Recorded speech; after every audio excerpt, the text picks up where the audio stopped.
like and subscribe my channel. जय श्री महाकाल, जय श्री कृष्णा। नमस्ते। हमारी channel Shiv Shakti kids official channel को अगर आप पसंद करें तो लाइक, शेयर और सब्सक्राइब करें। धन्यवाद। महाभारत कथा भाग 15 आश्रम वासिक पर्व का संक्षिप्त और सरल वर्णन।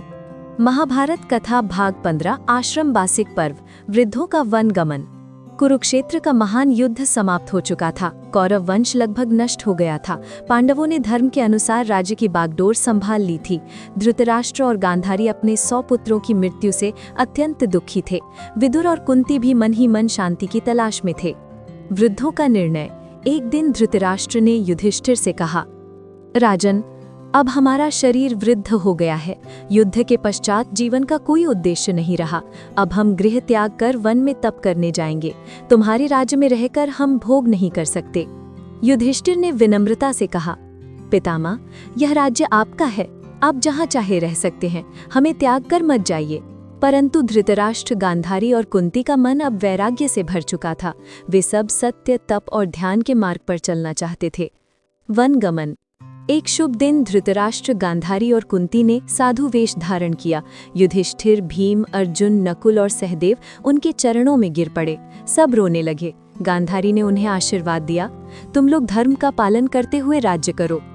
ये शरीर नश्वर है पर कर्म अमर है। सबके नेत्र अश्रुपूरित थे। वृद्ध माता पिता और विदुर वन के लिए प्रस्थान कर गए। वन में जीवन। वे सब हिमालय के समीप एक सुंदर आश्रम में रहने लगे।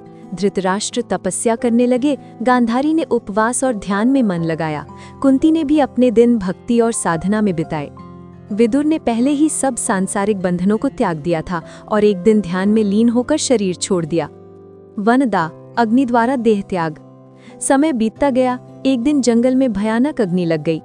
धृतराष्ट्र, गांधारी और कुंती उसी अग्नि में ध्यानमग्न होकर बैठ गए। उन्होंने देह का त्याग किया और परम गति प्राप्त की। युधिष्ठिर का शोक। जब ये समाचार युधिष्ठिर तक पहुंचा तो वे अत्यंत दुखी हुए।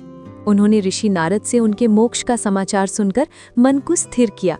नारद ने कहा, राजन, वे सब अपने तप से स्वर्ग प्राप्त कर चुके हैं। शोक मत करो, धर्म मार्ग पर स्थिर रहो।